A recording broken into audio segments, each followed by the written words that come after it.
Superannuation, or super as it's usually called, aims to help keep us financially secure when we move into a post-work lifestyle, and it's become a crucial part of Australian lives for more than 100 years. Now, while most Australians have their superannuation in industry funds, more and more Australians are looking to set up their own self-managed super fund. And in today's show, we discuss whether you need one or not. This is not financial advice, and the mistakes people make with self-managed super funds. So if you have a self-managed super fund, my discussion with Ken Race today will be very valuable for you. And even if you don't have one at present, look, it's probably worth understanding why so many Australians have set up their own self-managed super funds. Now, just going back into history a bit, that will help lay the foundations of why we've set up superannuation. And it all started with the aged pension in Australia in 1909. At that time, the pension was approximately £26 a year. Before this was introduced, anyone who wasn't working had to fund their own retirement. Then, moving forward in 1915, the Income Tax Assessment Act made the investment earnings of super fund savings, for those who had it, not everyone did, that made it tax-free, and employer contributions were tax-deductible. You see, still today, superannuation has many tax advantages, and that's why people set up their own self-managed super funds. Now, the first national survey of superannuation coverage in Australia, that was conducted back in 1974, and it revealed that only 32% of the Australian workforce was covered by superannuation. And at that time, it was mostly men. Then in 1983, and I remember the Bob Hawke Labor government, I'm old enough to remember those days, that Bob Hawke Labor government expressed support for the principles of employee superannuation, and in 1986 it joined with the ACTU, Australian Council of Trade Unions, in seeking a universal 3% superannuation contribution by employers. In other words, all employers had to pay 3% of people's wages into superannuation, into an industry fund, instead of giving them a rise. In 1988, it ended up that about 51% of Australian employees were covered by super, and this rose to 64% in 1990.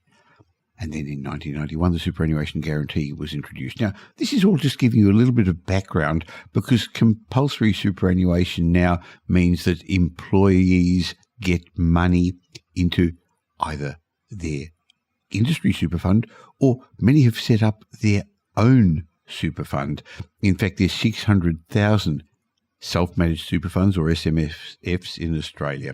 And in July 2022, the amount employers must contribute is 10.5% of the annual salary. So if you're self-employed, as a lot of people are, they set up their own self-managed super funds. Anyway, we're going to have a bit of a talk about should you, do you need to, what mistakes can you make, with Ken Race. So welcome to today's show. Welcome to the Michael Yardney podcast, where twice each week you will learn a number of new ideas regarding success, property investment and money in around 30 minutes. Our show is brought to you by Metropole, who specialise in helping you grow, protect and pass on your wealth through strategic property and wealth advice. Now here's your host, Michael Yardney, Australia's authority in wealth creation through property, who has been voted one of Australia's top 50 most influential thought leaders.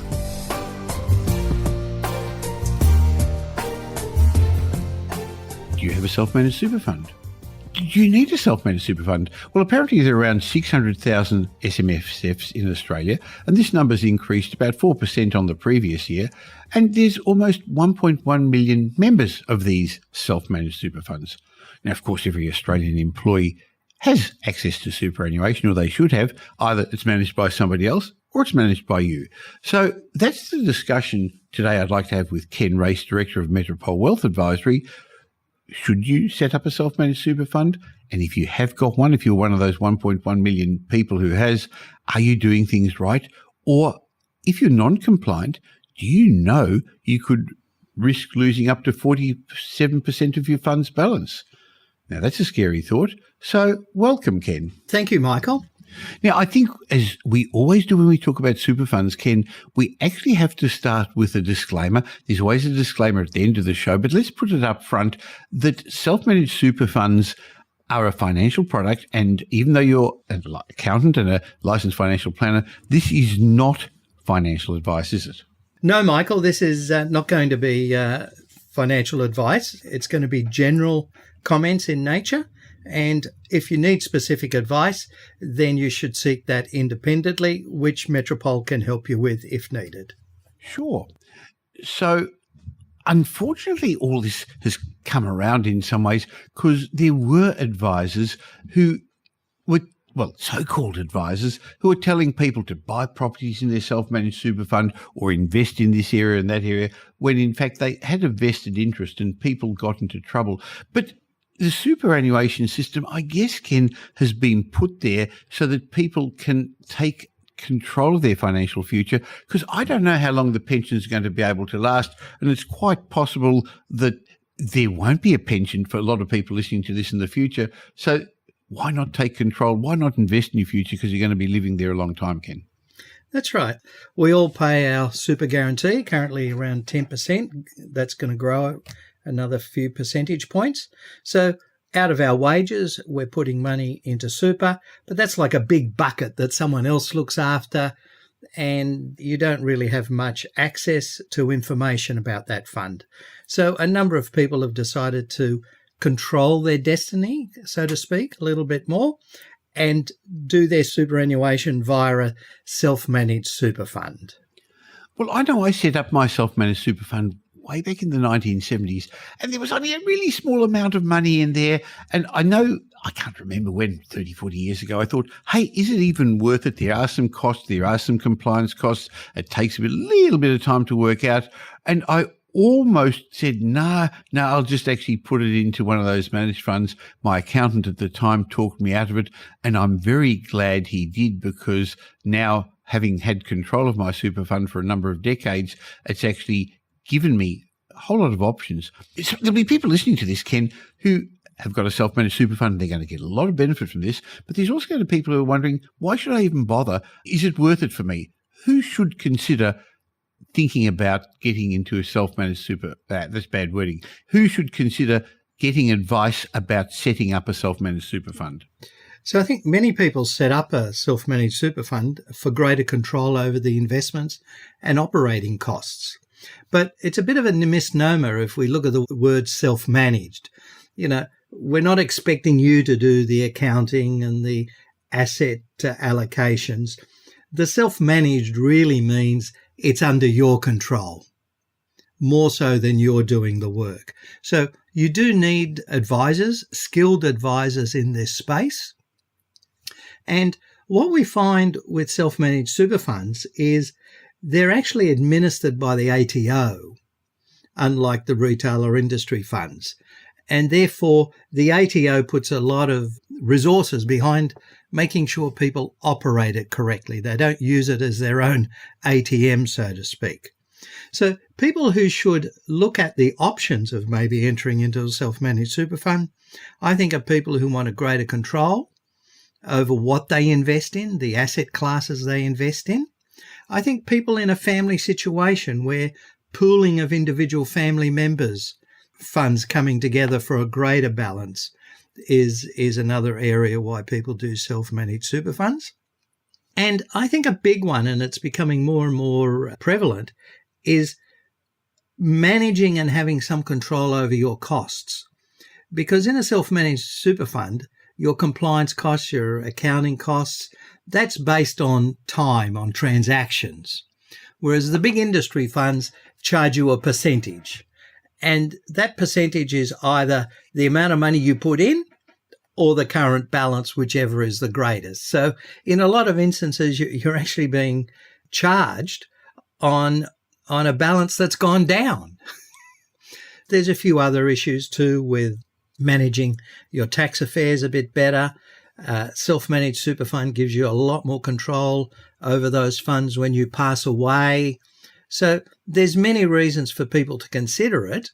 But again, go and get specific advice for your specific circumstances before jumping on that boat. Sure. I know some people set up a self-managed super fund so they can borrow in a different entity when their own borrowing capacity has been extended too far and buy a property in their self-managed super fund. Now, while that for many people is a good option, as I said a moment ago, some people have been misled by, let's call them spruikers, or people who had a vested interest. So buying a property is not always the right answer, but there are options that allow you to borrow more in specific circumstances. Again, you need specific advice for that. Today, really, Ken, rather than talking about what you can or can't do in a super fund, I'd like to talk a bit about errors people make, omissions people make, and what one can do. Because I know personally, as I said a while ago, I set up my super fund a number of years ago, and over the years, because legislation changed, I've had a number of amendments to my trust deed. And in fact, recently, because of more changes that have occurred, one of the services you and your team at Metropole Wealth Advisory do is actually a review of the trust deeds, and mine needed some amendment. They were minor, but they were very necessary. And if I were to let them get out of control, it's possible my fund could have been non-compliant, because it's actually not set and forget.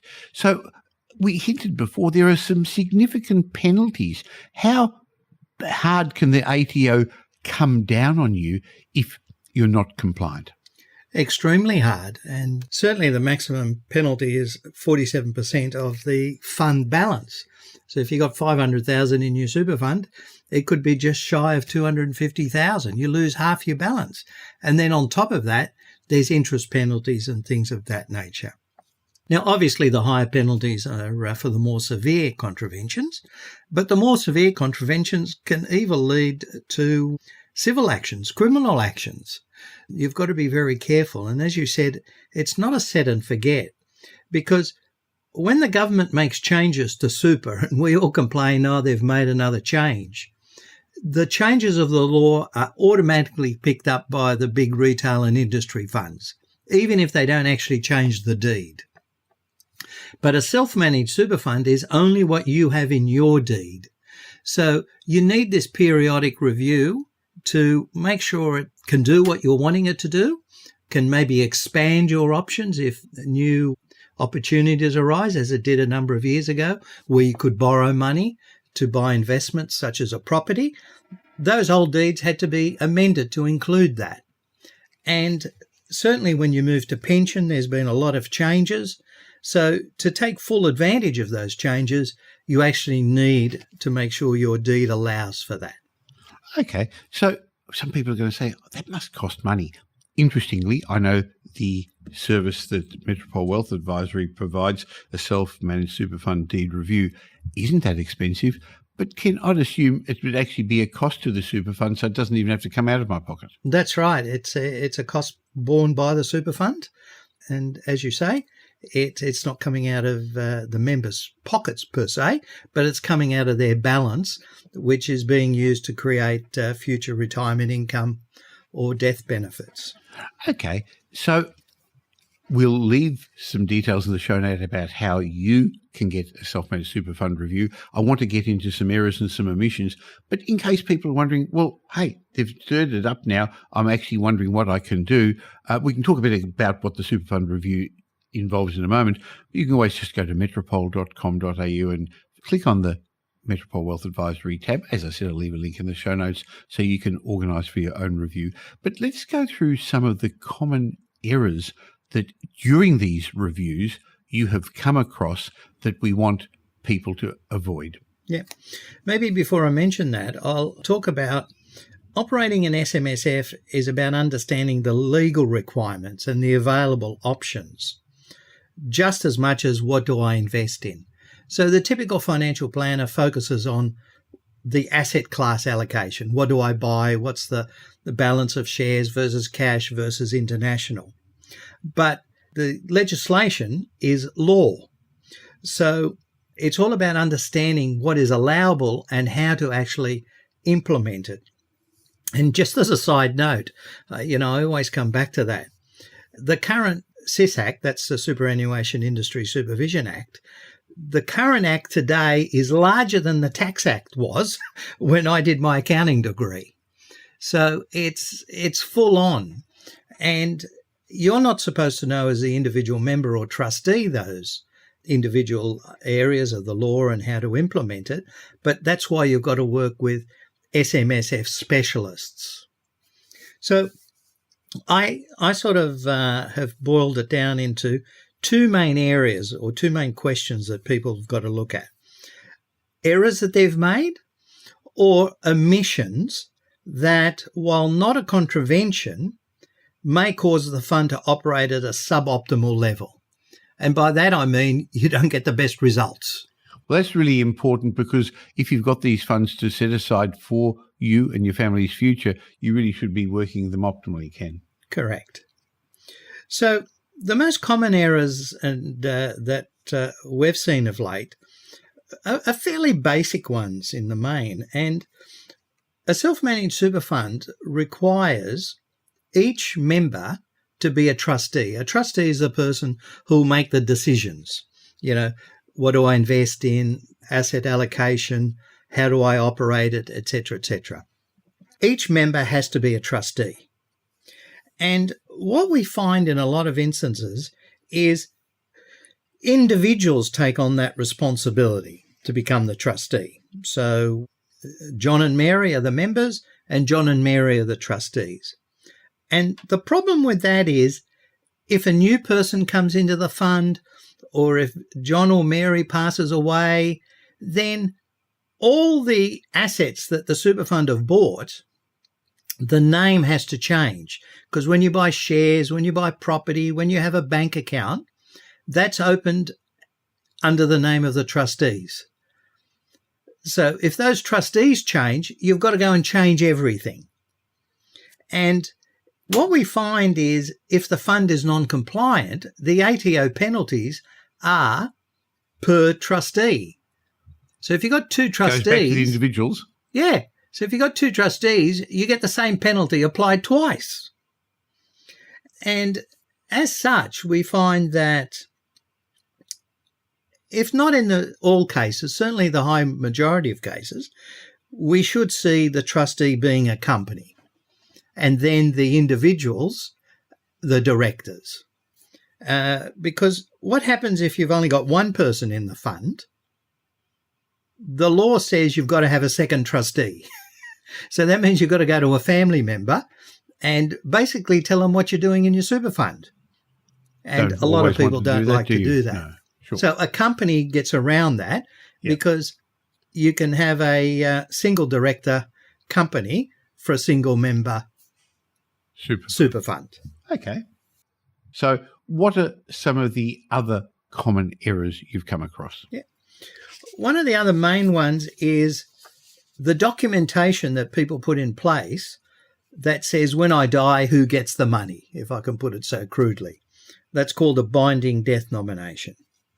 Now, the law has said that that document has to be written quite specifically and follow the exact terms of the superannuation trust deed.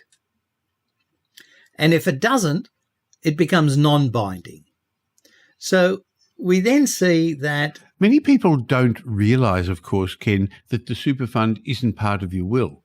It's a totally separate legal entity. So they'll think, oh, that's okay. I've actually covered who I want to pass things on to in my will. But you can't actually do that in a normal, everyday will, can you? No. So you don't own the funds in the super fund. That's why you just can't go and take the money out and go and buy your movie tickets with it. You need to have special provisions, and they have to be in direct correlation to the wording of the super fund. So if it's not, then that means the trustees can distribute that money to anybody.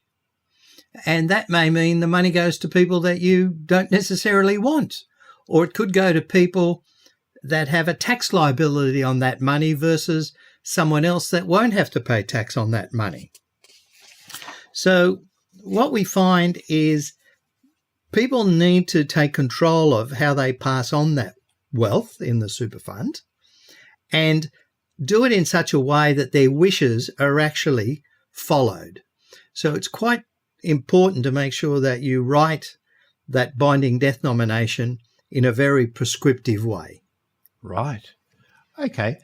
Now, I know some people set up a self-managed super fund and think, hey, I'm going to buy my holiday home in there or my place down by the beach or Tree Change. And yes, it really is an investment property, but on the weekends or Christmas holidays, I can go down there.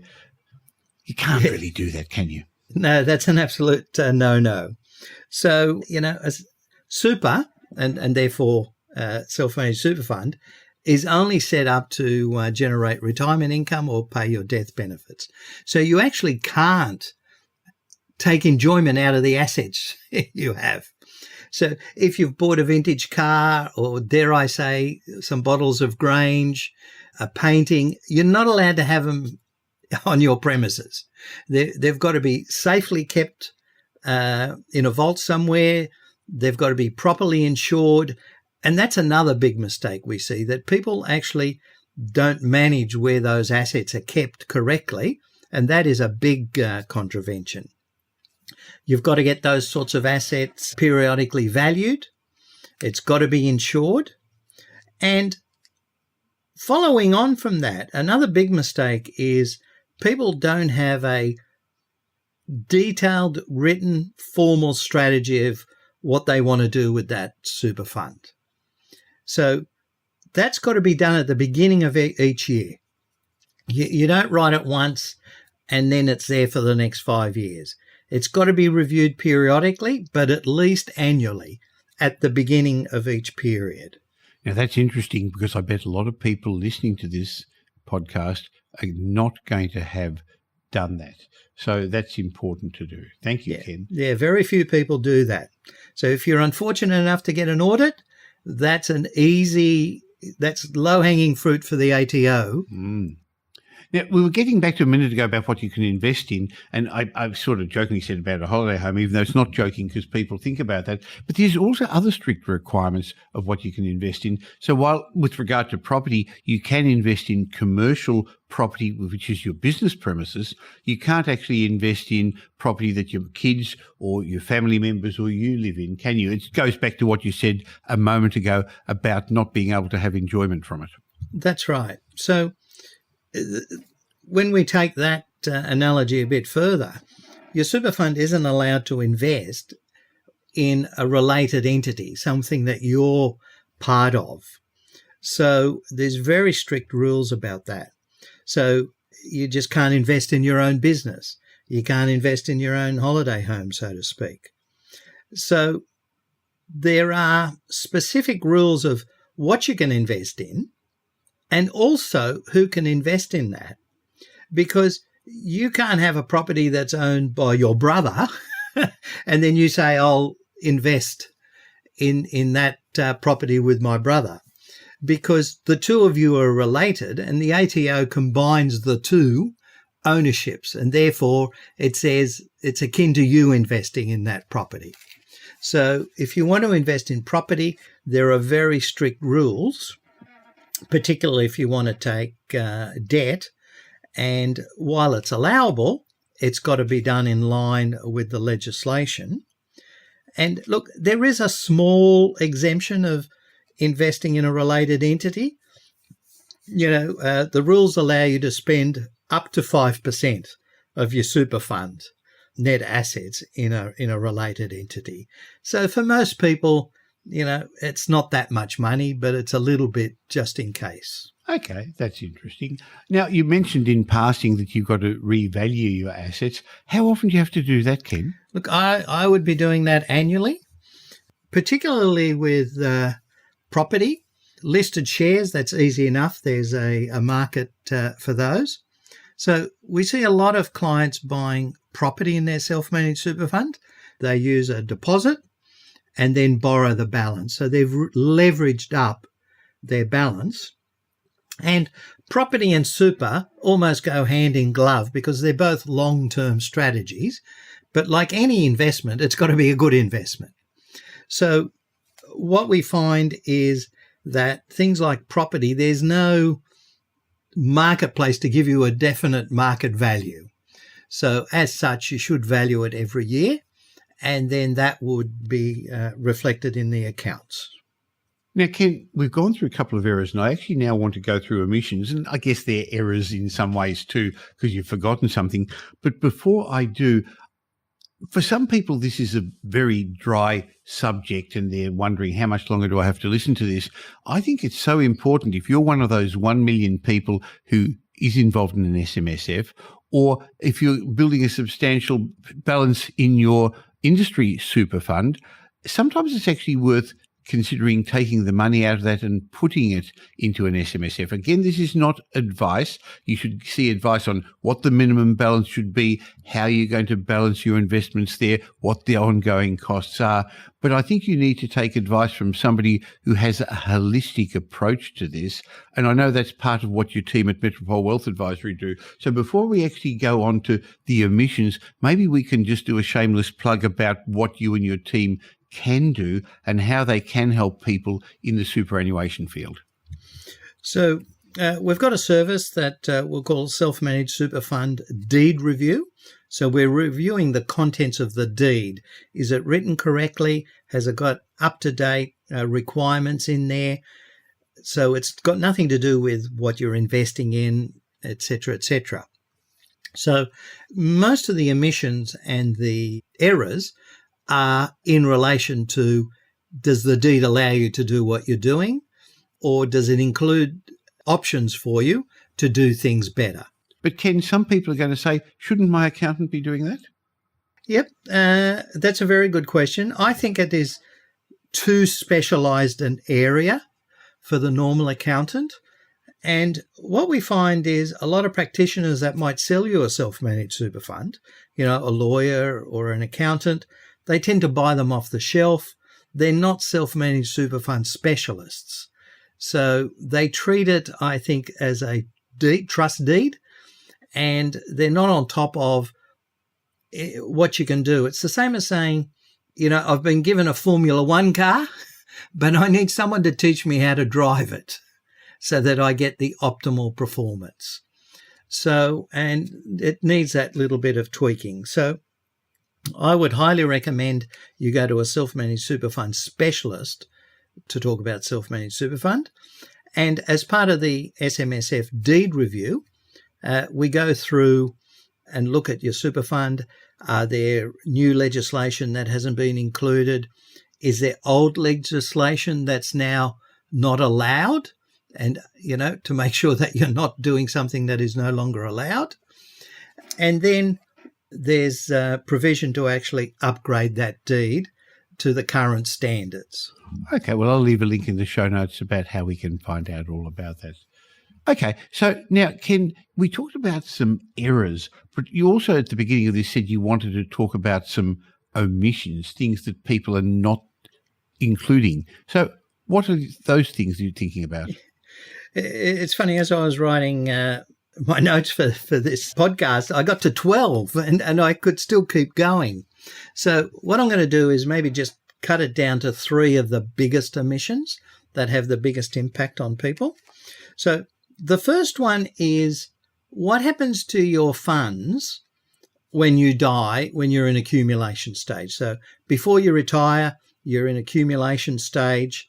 If you die, the funds, your portion has to be paid out, which means assets have to be sold. They pay capital gains tax. The money leaves your super fund. That could be quite disastrous if you've got a property in there, or if you've got a business premises in there. It can basically shut down your business. So you need to have additional clauses in your super fund deed that would allow you the option to retain assets in super, even though you've passed away, as opposed to the black and white, it's got to be sold and paid out. The other big one is what type of pension you move into when you get to pension stage. We see people take, can I say, the lazy track that says, when I die, the money gets paid to my spouse. But there again, the money leaves super. It leaves the tax-free environment. Your spouse can't get the money back in. So how do you actually retain the funds in your super for potentially tax-free income to your spouse? So that's a different type of super pension. So where is all this documented, Ken? That is hard-coded in the self-managed super fund deed of what you're allowed to do. So you've got to create the foundation of what you're allowed to do. And most self-managed super funds don't include all those options. And secondly, when you execute it, when you actually do the resolutions and minutes and directives, you've then got, that's how you actually implement the rules that are already in the fund deed. So in other words, this is one of the things, the many things, that I know you've got a huge checklist you look for in the self-managed super fund deed review. The other big problem I see is for single member funds that have got only one director, on their death, everything stops. So we need to put in place a successor director. So that allows, if you like, the fund to continue, for it to then decide, are they going to pay out to a spouse? Are they going to cash everything up? Are they going to leave it in there for a child or a spouse? So if you're a single director in a single member fund, you've got to have that succession director documentation. What we're now seeing is more and more families pooling their funds together. Now that you can have up to 6 people in a self-managed super fund, we're finding mum and dad and a couple of kids pooling their funds. But the issue is every member gets one vote.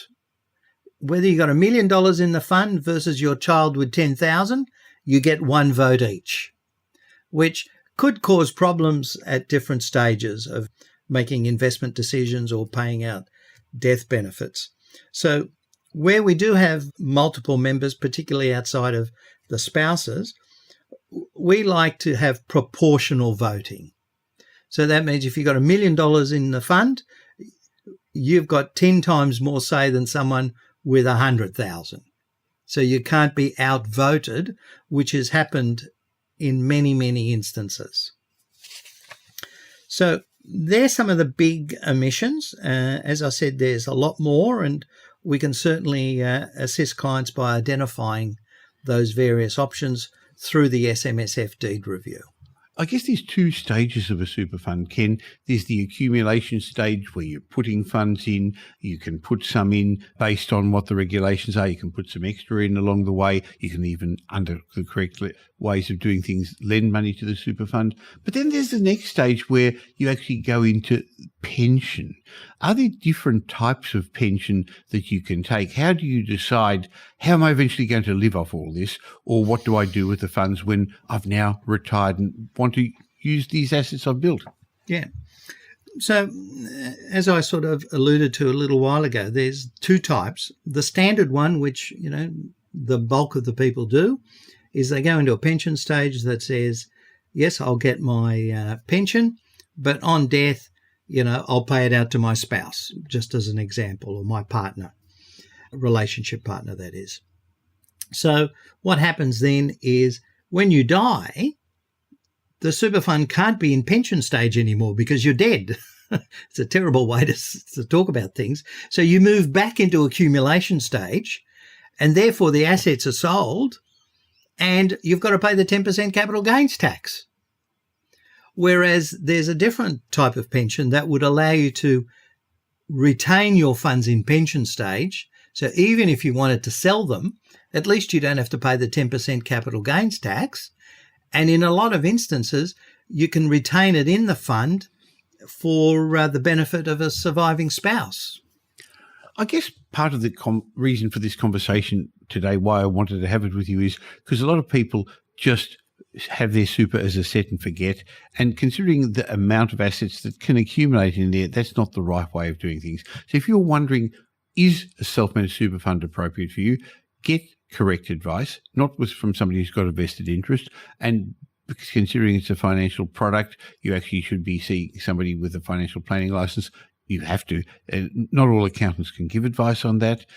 Also, if you currently have a self-managed super fund, are you using it optimally? Are you exposing yourself? And that's the area that Ken and his team can help you with.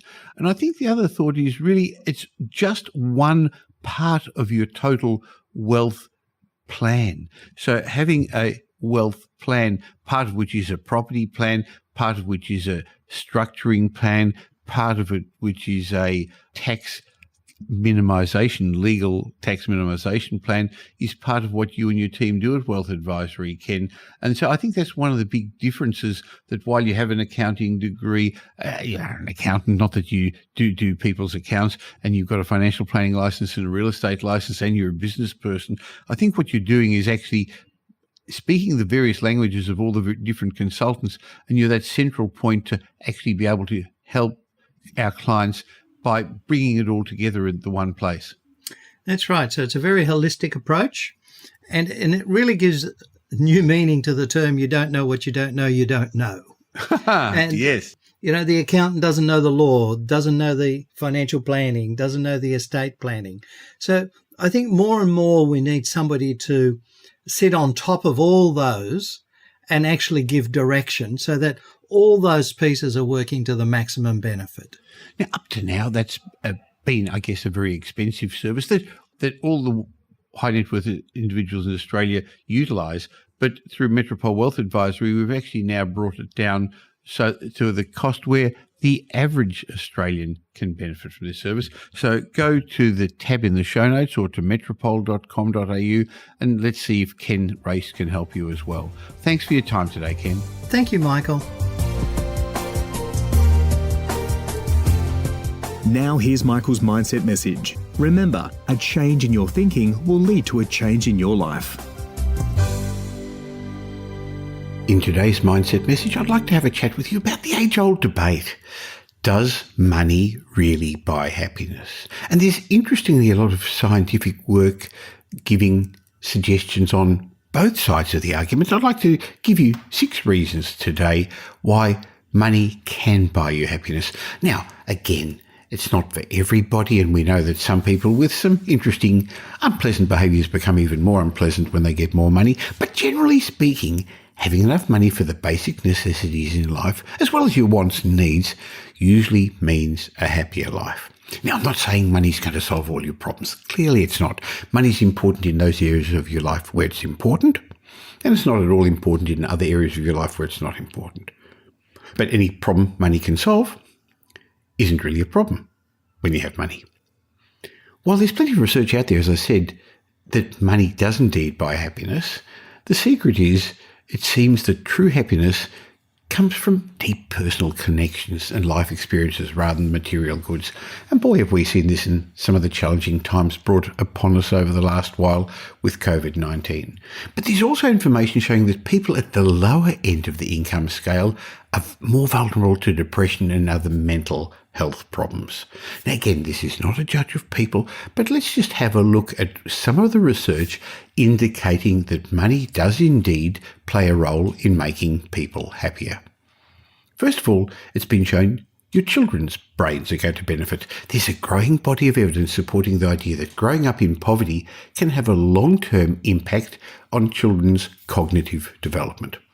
In the most extreme cases, children who've endured something called toxic stress are shown to actually have chemically altered their brains and don't perform as well.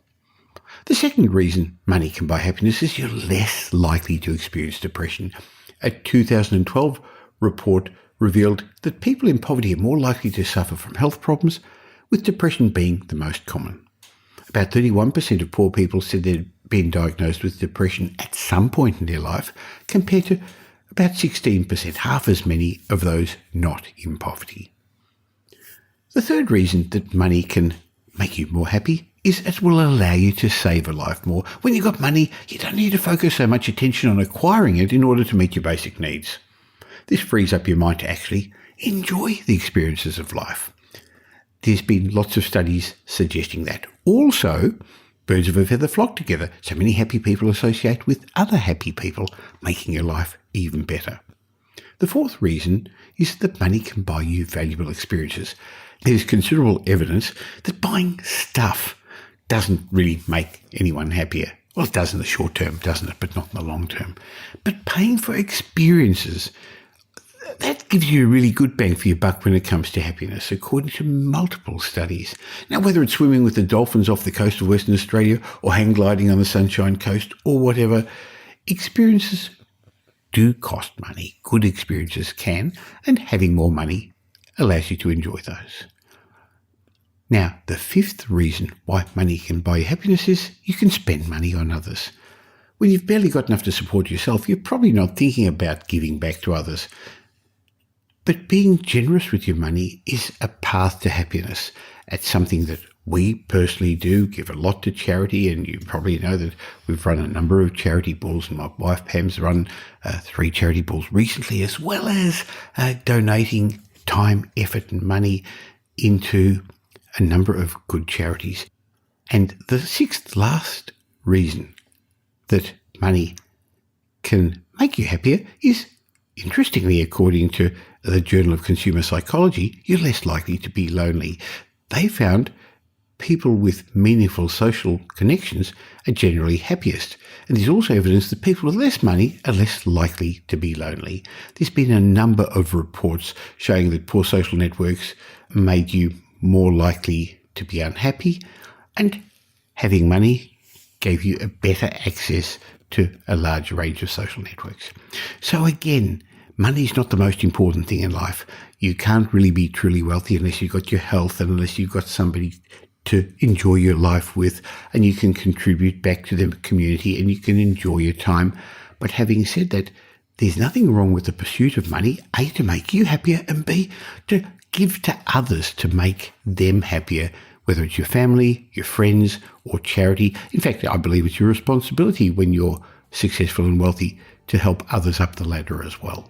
So hopefully in today's mindset message, you're now going to be more comfortable accepting the fact that money can buy you happiness.